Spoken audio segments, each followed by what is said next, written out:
சங்கத்தினுடைய தலைவர் என்கிற முறையில நான் இங்கு உறுதியோடு தெரிவித்துக் கொள்ள கடமைப்பட்டிருக்கிறேன்.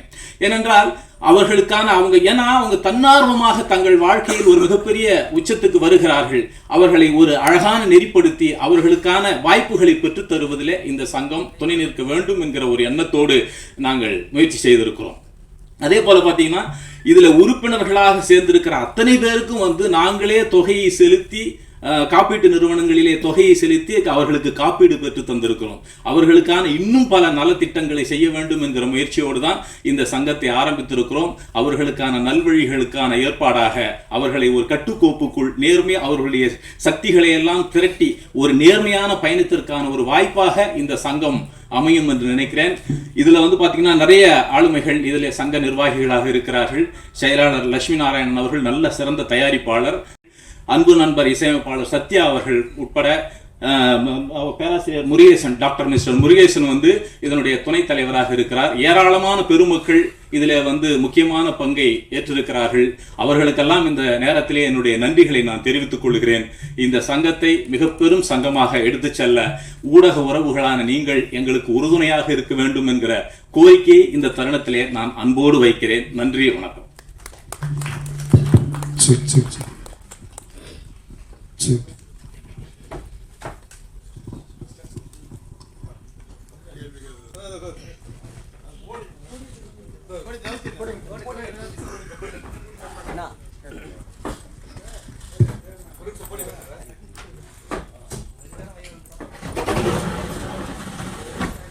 சார், நீங்கள் நல்லா பாடல் எழுதுவீங்க கேள்விப்பட்டிருக்கோம், நல்லா பேசுறீங்க வேற. இப்போ சொல்லுங்க, எங்க இருக்கீங்க சார்? இப்போ இன்ஃப்ளூயன்சருக்கு என்ன அவசியம்? ஏன்னா இப்போ ஃபேக் இன்ஃப்ளூயன்ஸ் நிறைய பேர் வந்துட்டாங்க. ஸோ உங்கள் சங்கத்தில் ஃபேக் இன்ஃப்ளூயன்ஸ் எல்லாம் பார்த்து எடுப்பீங்களா, இல்லை அவங்க அப்ளிகேஷன் கொடுத்தவொடனே எல்லாமே அப்டேட் பண்ணுறீங்களா? இல்லை, இன்ஃப்ளூயன்சர்ஸ் அவங்களுடைய முன் பின் நடத்தைகளை பார்த்து தான் நாம் இதில் உறுப்பினராகவே சேர்க்கிறோம். நிறைய உறுப்பினர்கள் சேருவதற்காக விண்ணப்பங்கள் வந்தும் கூட நிறைய உறுப்பினர்கள் இன்னும் சேர்த்துக் கொள்ளப்படவில்லை. அவர்கள் பற்றிய முழுமையான தகவல்கள் தெரிந்த பிறகுதான் நாங்கள் உறுப்பினர்களாக சேர்த்துக் கொள்கிறோம். அதே போல லட்சக்கணக்கான ஃபாலோயர்ஸ்களை கொண்டிருக்கிற நேர்மையான இன்ஃப்ளூயன்சர்ஸ்களை மட்டுமே எங்களுடைய உறுப்பினர்களாக நாங்கள் சேர்க்கிறோம். எத்தனை லட்சம் சார்? என்னங்க, எத்தனை லட்சம் பேர் லட்சம்ங்கிறது நாங்க இன்னும் அது இத்தனை லட்சம் பேர் என்பதை நாங்க குறிக்கிறது. சில ஆயிரங்கள் இருந்தாலும் கூட அவர்களுடைய நடவடிக்கைகள் சரியாக இருக்கிற பட்சத்துல நாங்க உறுப்பினர்களா சேர்த்துக்கிறோம். இப்ப இன்ஃப்ளூயன்சர்லாம் நீங்க பாத்தீங்கன்னா நேராவே சண்டை போட்டுக்கிறாங்க, சரிங்களா? அப்புறம் அங்க முக்கியமான விஷயம் சரி, தேவையில்லாத விஷயம் சரி பேசுறாங்க. அதுக்கப்புறம் போலீஸ் ஸ்டேஷன்ல கம்ப்ளைண்ட் எல்லாம் போகுது. ஸோ இது மாதிரி நிலைமையெல்லாம் இன்ஃப்ளூயன்சர் பண்றாங்க. சரி, உங்களோட சங்கத்துல இதுல நடந்தா என்ன பண்ணுவீங்க? எங்கள் சங்கத்தினுடைய கட்டுப்பாடுகளை ஏற்றுக்கொள்கிறவர்களை மட்டுமே நாங்கள் உறுப்பினர்களாக ஏற்றுக்கொள்கிறோம். எங்களுக்குன்னு சில சட்டத்திட்டங்கள் இருக்குன்னா அந்த சட்டத்திட்டங்களுக்கு உட்பட்டு அவர்கள் வர வேண்டும். அவர்களுக்கான சட்ட பாதுகாப்பையும் நாங்கள் வழங்குவோம். அதே சமயத்தில் சங்கத்தினுடைய கட்டுப்பாடுகளையும் அவர்கள் ஏற்றுக்கொள்ள வேண்டும் என்கிற நிர்பந்தத்தின் பேரில் தான் இதில் உறுப்பினர்களாகவே நாங்கள் சேர்க்கிறோம். அநாகரிகமான வார்த்தைகள் நிறைய யூஸ் பண்றாங்க சார். அதே மாதிரி சோசியல் மீடியாலையும் சரி, எந்த மீடியாலும் சரி, அவங்க என்ன பண்றாங்கன்னா அவங்க டான்ஸ் ஆடுறன்னு சொல்லிட்டு ஒரு ஆபாசமான நடனம் பண்றாங்க. ஸோ அவங்களாம் உங்க சங்கத்தில் இருப்பாங்களா? நிச்சயமா எல்லை மீறிய கட்டுப்பாடுகளை மீறிய அது மாதிரியான நபர்களை நாங்கள் உறுப்பினர்களாக சேர்க்க மாட்டோம். என்னங்க, அது அப்படி சொல்ல முடியாது. அது தவறானவர்கள். பெரும்பாலானவர்கள் மிக நேர்மையான வழியில செயல்பட்டு மிகப்பெரிய வெற்றிகளை வெளிச்சங்களை தங்கள் மீது பாய்ச்சிக் கொள்ளுகிறவர்கள் ஏராளமாக இருக்கிறார்கள். சோசியல் மீடியா இன்ஃப்ளூயன்சர்ஸ் நீங்க அந்த மாதிரி கோணத்துல அடையாளப்படுத்தக்கூடாது. நிறைய அவங்களுடைய திறமைகளை காட்டி டான்ஸ் பண்றது அதான் இல்ல அது நிறைய இருக்கிறாங்க. எல்லாத்துலயும் பிளஸும் இருக்கு, மைனஸும் இருக்கு. எந்த துறையில தவறானவர்கள் இல்லை நீங்க சொல்லுங்க. ஒரே ஒரு துறையை காட்டினீங்கன்னா நான் ஒத்துக்கிறேன். அதான் எல்லா துறையிலையும் எந்த துறையும் நம்ம பெயர் குறிப்பிட்டு சொல்ல வேணாம். எல்லா துறையிலேயும் நேர்மறையும் உண்டு, எதிர்மறையும் உண்டு. நேர்மறையான நான் உங்களுக்கு கொடுத்திருக்கிற அந்த நோட்ஸ்லயே கொடுத்திருக்கேன். நேர்மறையான சக்திகளை சேர்த்துக்கொண்டு வெற்றி நடை போடுவோம்னா சொல்லியிருக்கேன் சார். எப்பயுமே ஊடகம் அப்படின்னு பாத்தீங்கன்னாலே ஒரு வரைமுறை இருக்கும் சார். ஆமா, வரைமுறை. பட் சமூக ஊடகம்ன்றது முன்னால் பேசியவர் போல என்னன்னா அந்த வரைமுறை இல்லாம இருக்கிறது தான் ஒரு பெரிய பிரச்சனையாவே இருக்குது. இன்னைக்கு நிலைமைக்கு பாத்தீங்கன்னா குடும்பத்துல இருக்கவங்க யாருன்னா நிறைய பேர் சோசியல் மீடியால பாக்குறாங்க இன்ஃப்ளூயன்சர்ஸோட சிலது புடவை இல்ல சாப்பாடு அந்த மாதிரி. அதே சமயத்துல பேரலா பாத்தீங்கன்னா அபியூசிவாவும் வருது. இத உங்க சங்கம் அதை தடுப்பதற்கு ஏதாவது முன்னெடுக்க இது ஒரு பிரிவென்டிவ் மெஷர் எடுப்பீங்களா? நிச்சயமா எங்கள் சங்கத்தில் உறுப்பினராகிறவர்கள் சில ஒழுக்க விதிகளை கடைபிடிக்க வேண்டும் என்கிற சட்டத்திட்டங்களின் பேரெல்லாம் சேர்க்கப்படுகிறார்கள். அப்படிதான் நாம இந்த சங்கத்தினுடைய உறுப்பினர்களாக சேர்கிறவர்கள் எல்லாம் இந்த குறிப்பிட்ட சட்டத்திட்டங்களுக்கு உட்பட்டு செயல்பட வேண்டும் என்கிற கட்டுப்பாடுகளுக்குள் தான் வர்றாங்க. அப்புறமா இன்னொன்று பார்த்தீங்கன்னா சில திரைப்படங்களுக்கு பார்த்தீங்கன்னா சோஷியல் மீடியா இன்ஃபுளுசஸ் யூஸ் பண்றாங்க சார். அந்த சோஷியல் மீடியா இன்ஃபுளுசஸ்னால அது அவங்களோட தொழில், அதை நான் தப்பு சொல்லலை சார். பட் அது எந்த அளவுக்கு அந்த படத்துக்கு ஊக்குவிக்குதுன்றது தான் தெரியல. அதே சமயத்தில் ஒரே நிமிஷம் சார் நான் கம்ப்ளீட் பண்ணேன். அதே சமயத்தில் ப்ரொடியூசர்ஸ்க்கு எந்த அளவுக்கு அது யூஸ்ஃபுல்லாக இருக்குன்னு தெரியல. ஏன்னா ஒருத்தர் அந்த இன்ஃப்ளூயன்சரை ஹையர் பண்றீங்க நீங்க, அவங்க ஏதோ ஒரு அமௌண்ட்டை கொடுத்துட்டு வராங்க. இப்போ சமீபத்தில் பார்த்தீங்கன்னா மர்மர்னு ஒரு படம் வந்துச்சு சார், நான் பேரை வச்சே சொல்றேன். அந்த படத்துக்கு சோஷியல் மீடியா இன்ஃப்ளூயன்ஸ் அவ்வளோ பேசினாங்க. ஆனா படம் ஓடிச்சு. அந்த சோஷியல் மீடியா இன்ஃப்ளூயன்சஸ் பண்ண ஒரு 2-3 நாள் வெளியில அந்த படத்தை திட்டி பேசினவங்க நிறைய பேர் இருக்கிறாங்கன்னும் போது, அப்போ நீங்க ஆடியன்ஸ் காசு கொடுத்துட்டு உள்ள வராங்க படம் பார்க்கறதுக்கு, புரியுதுங்களா? அவங்கள நீங்க இந்த மாதிரி ஒரு நீங்கன்னா இந்த சோஷியல் மீடியா இன்ஃப்ளூயன்சஸை யூட்டிலைஸ் பண்றவங்க ஒரு தவறான பாதையில் எடுத்துட்டு போய் அவங்களை ஏமாற்ற மாதிரி இருக்குது அப்படின்றது தான் என்னோட கண்ணோட்டம் சார். இல்லை, இப்போ பார்த்தீங்கன்னா நான் எந்த குறிப்பிட்ட படத்தை பற்றி இங்கே பேச வேணாம், ஏன்னா அதை பற்றி எனக்கு எந்த தகவலும் தெரியாது அப்படிங்கிறதுனால. இப்போ இன்னைக்கு நிறைய பாடல்கள் மிகப்பெரிய வெற்றி அடைவதற்கு காரணம் பார்த்தீங்கன்னா இன்ஃப்ளூயன்சர்ஸ் போடுற அந்த ரீல்ஸ் மிகப்பெரிய வெற்றியை பெறுவதை பார்த்துருக்கிறேன்.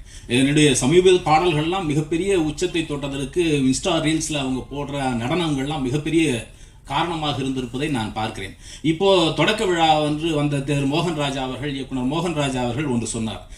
இன்ஸ்டா ரீல் போடுற இந்த சோஷியல் மீடியா இன்ஃப்ளூயன்சர் தான் எங்களுடைய திறமைக்கான உரைக்கல் என்று சொன்னார். என்னன்னா, நீங்க போடுற அந்த இன்ஸ்டா ரீலை பார்த்து, நீங்க சொல்ற அந்த விமர்சனங்களை பார்த்து எங்களை நாங்கள் இன்னும் நெறிப்படுத்திக் கொள்ளுகிறோம் அப்படின்னு சொல்ற அளவுக்கு நிறைய திரைத்துறை பிரபலங்களுக்கே உதவுகிற வகையில் சோஷியல் மீடியா இன்ஃப்ளூயன்சர்ஸ் நிறைய பேர் இருக்காங்க. யாரோ ஓரிருவரை வைத்துக்கொண்டு நாம அதை பற்றி கணக்கிட வேண்டாம். மிகச்சரியாக இப்போ நாம ஏன்னா யூடியூபர்ஸ் சோஷியல் மீடியா இன்ஃப்ளூயன்சர்ஸ் தானே. நம்ம யூடியூப்ல என்ன எல்லாம் தவறான விஷயங்களாக வருது, எத்தனை நேர்மறையான விஷயங்கள். இன்னைக்கு சோஷியல் மீடியா என்கிற ஜனநாயக வடிவத்தின் மூலமாக எத்தகைய பெரும் மாற்றங்களை நிகழ்த்த முடிகிறது. ஒரு காலத்தை இன்னென்ன மாதிரியான அதிபர்கள் இருந்தால்தான் இதை செய்ய முடியும் என்கிற சூழல் இருக்கிற போது இன்னைக்கு எளிய மக்கள் தங்களிடத்திலே இருக்கிற திறமையை வைத்து ஒரு சுயாதீன மீடியாக்களாக மாறி மிகப்பெரிய வெற்றிகளை செய்து கொண்டிருக்கிறார்கள். பெரிய அதிகார வர்க்கங்களை நோக்கி தைரியமாக கேள்விகளை எழுப்புகிறார்கள். அவர்களுக்கெல்லாம் ஒரு பாதுகாப்பாக இருக்க வேண்டும் என்கிற நோக்கத்தில் தான் இந்த சங்கம் உருவாக்கப்பட்டிருக்கிறத ஒழிய எல்லா விஷயத்திலும் எதிர்மறைகளும் இருக்கும். அதை பற்றி எல்லாம் நம்ம யோசிக்காமல் தான் வெற்றி நடைபோட வேண்டும். சார், சோசியல் மீடியால இங்க சோசியல் மீடியால இருக்காங்கன்னு சொல்றீங்க, நல்ல நல்முறை பண்றவங்களும் இருக்காங்கன்னு சொல்றீங்க. சப்போஸ் எதிர்மறை இருக்கிறவங்களும் ஜாயின் பண்ணணும்னு சொன்னாங்கன்னா அந்த வீடியோஸ்லாம் டெலிட் பண்ண சொல்லுவீங்களா? எதிர்மறை இருக்கிறவங்கள நாங்கள் சேர்த்துக்கவே மாட்டோம். அவங்களை எதுக்கு நாம் நிர்பந்தப்படுத்தணும்? அவங்கள நாங்கள் சேர்த்துக்கொள்ளவே மாட்டோம். எங்களுடைய சட்டத்திட்டங்களுக்கு கட்டுப்பட்டவர்களை மட்டுமே நாங்கள் உள்ளே அனுமதிப்போம். அதே போல இன்ஃப்ளூயன்சருக்கு மில்லியன் கணக்கில் இருக்கு. இப்போ நான் உள்ள வரேன்னு வச்சிங்களேன், நீங்க தான் காசு நிர்ணயம் பண்ணுவீங்க. இப்போ தனியா இருக்கிற எனக்கு என்னுடைய காசு எனக்கு தெரியும். எனக்கு வேணும்னா நான் 1 லட்சம் கூட கேட்பேன். இப்போ உங்க கூட வந்தனா இது அவங்களுக்கான ஊதியத்தை நிர்ணயிக்கிற சங்கம்லாம் கிடையாது. இந்த சங்கம் அவர்களுக்கான ஒரு பாதுகாப்பு சங்கம். அவர்களுடைய சக்திகளை நேர்மறையில் திரட்டி அடுத்தடுத்த கட்டங்களை நோக்கி செலுத்துவதற்கான ஒரு சங்கம் தான் ஒழிய நீங்க இவ்வளவுதான் வாங்கணும் அவ்வளவுதான் வாங்கணும்னு அவங்களுக்கு ஊதிய கட்டுப்பாடை எல்லாம் விதிக்கிற சங்கம் இது அல்ல. அதே போல இன்ஃப்ளூயன்ஸ் பாத்தீங்கன்னா நிறைய பேர் சோஷியல் மீடியால லைஃபை காலி பண்ணிட்டு ஓடி இருக்காங்க. அந்த மாதிரியான இன்ஃப்ளூயன்சர்லாம் எப்படி பார்க்க போறீங்க? எந்த மாதிரி தரத்துல வைக்க போறீங்க? நம்ம நெகட்டிவ் பத்தி யோசிக்க வேணாம். அவங்களை யாரும் நம்ம உள்ளே அனுமதிக்க போகுது.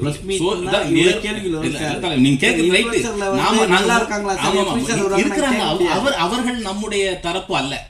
நம்ம அசோசியேஷனுக்குள்ளார வர்றவங்க நேர்மறையான சிந்தனையோடு தங்கள் வாழ்க்கையை அமைத்துக் கொள்ள வேண்டும், மிகப்பெரிய வெற்றிகளை இதில் முன்னோக்கி செல்ல வேண்டும் என்று நினைக்கிறவர்கள் தான் நாம் நம்முடைய உறுப்பினர்களை ஒழிய ரொம்ப தப்பாகவே யோசிக்கிறோம். அதை நான் பேசும்போதே சொன்னேன், இது ஒரு கத்தி மாதிரி, கூர்மையான கத்தி தான். அதை நேர்மையான வழியில் பயன்படுத்தினால் பல்வேறு சாதனைகளை நிகழ்த்த முடியும் என்று அதனால தான் நான் சொன்னேன். என்னுடைய துவக்க உரையிலேயே அந்த பதில் உங்களுக்கு இருக்கிறது. முன்னணி பாடலாசிரியராக இருக்கக்கூடிய விவேகானந்தர் ஒரு சோஷியல் மீடியா இன்ஃப்ளூயன்சர் அசோசியேஷனை ஸ்டார்ட் பண்ணி தலைவர் ஆவதற்கான காரணம் என்ன சார்? இது வந்து என்னுடைய நண்பர்கள்லாம் கேட்டாங்க. இதை ஏறக்குறைய பார்த்தீங்கன்னா 2 வருஷத்துக்கு முன்னாடி இருந்தே நண்பர்கள் வந்து என்னை வலியுறுத்திக்கிட்டு வந்தாங்க. இந்த சோஷியல் மீடியாவுக்கான ஒரு இது பண்ணி நீங்கள் தலைவராக இருந்துடணும். நானும் வெகு நீண்ட யோசனைக்கு பிறகு என்னுடைய நண்பர்களுடைய அறிவுரைகளை எல்லாம் ஏற்றுக்கொண்டு இது மிகச்சரியாக ஒன்றாக இருக்கும். எதிர்காலத்தில் சோஷியல் மீடியா என்பது மிகப்பெரிய பங்கை வகிக்க போகிறது.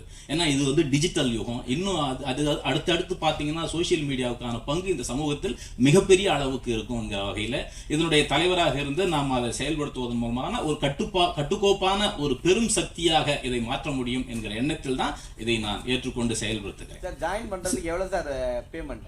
இதெல்லாம் வந்து இது வரைக்கும் ஃபீஸ் எல்லாம் எதுவும் நிர்ணயிக்கல. பிற்காலத்தில் எப்படிங்கிறத பத்தி தெரியும். ஃபீஸ் வரும் இல்ல, அப்படியே சொல்ல முடியாது. இது வரைக்கும் யாரிடத்திலேயும் ஒரு பைசா கூட பெற்றுக்கொண்டு அவர்களை உறுப்பினர்களாக சேர்க்கவில்லை சார். ஒரு சிலர் மட்டுமே வந்து அரசாங்கத்தை சார்ந்தும் சரி அரசாங்கம் இல்லாதும் சரி அவங்க வந்து நல்ல கருத்து போடுறாங்க. அரசாங்கம் செய்யற குற்றங்களையும் குறைகளையும் சொல்லி காட்டுறாங்க. சோ உங்க சங்கத்துல சேர்ந்தா உங்க சங்கத்துக்கு வந்து நெருக்கடி வரும். ஏன்னா மேலிட்டு நெருக்கடி வரும். அப்ப என்ன பண்ணுவீங்க?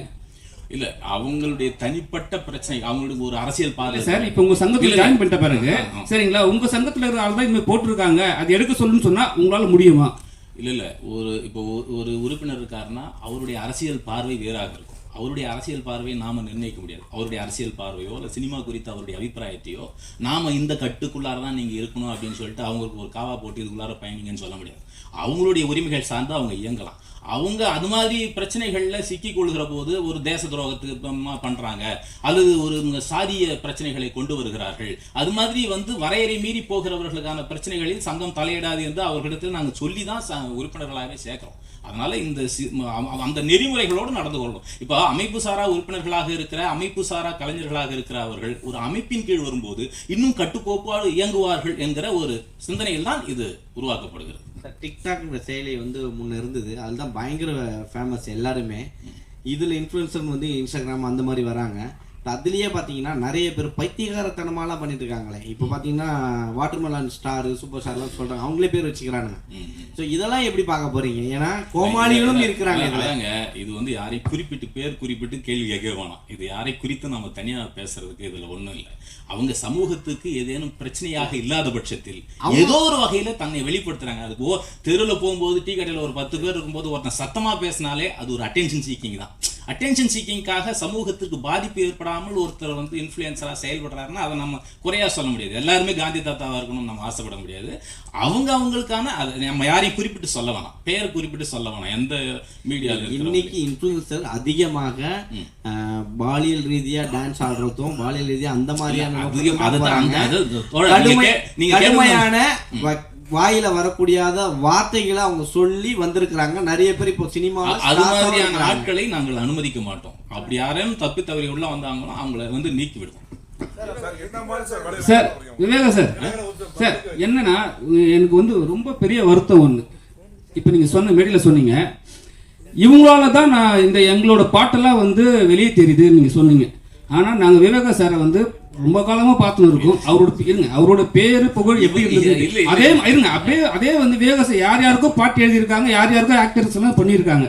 நீங்களே இப்படி சொல்லும் போது உங்க கூட ஜாயின் பண்ணி டிராவல் பண்றவங்களா என்ன யோசிப்பாங்க? ஏன்னா நீங்களே வந்து சோஷியல் மீடியா தான் முக்கியம்னு சொல்றீங்க. ஏன்னா நாங்களாம் உங்களை பார்த்து உங்க எழுத்தெல்லாம் பார்த்து வந்துவாங்க. இப்போ நீங்களே வந்து சோஷியல் மீடியாவுக்கு வந்து ஆதரவு தருங்க, தப்பு கிடையாது. ஆனா நீங்க அவங்க தான் முக்கியம் சொல்றது வந்து பெரிய தப்பா இருக்கு என்ன தோணுது?